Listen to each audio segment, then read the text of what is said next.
By the end of this lesson, we will know how to steer the SAP sub-toolbar using Tricentis Tosca. Up until now, we've learned how to steer many SAP elements, including the toolbar and the pop-up menu. There is another navigation element in SAP, the sub-toolbar. The sub-toolbar contains a series of tooltip buttons which change depending on which page or transaction we're using. These buttons can be steered simply by using the name of the button to be steered. Let's take a look at an example in our SAP application. We're creating a new transaction that changes an outbound delivery. After entering the outbound delivery number, we will need to press the Post Goods Issue button on the sub-toolbar.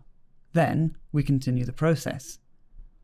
With Tosca, you don't need to scan the sub-toolbar. A standard module for sub-toolbars is already available.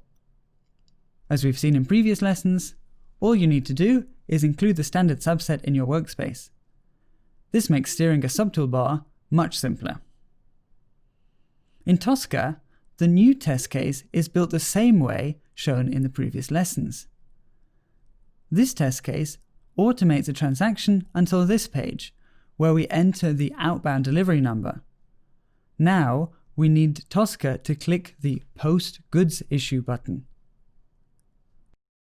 To do this, you drag and drop the SAP sub-toolbar standard module onto the test case.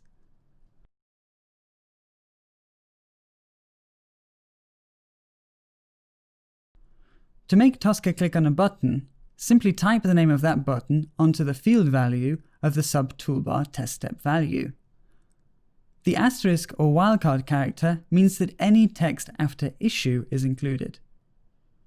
If the text contains nodes, they can be separated by dash, right pointing angle bracket, just like with the SAP menu module. Now let's run it. And you can see that the Post Goods Issue button is clicked.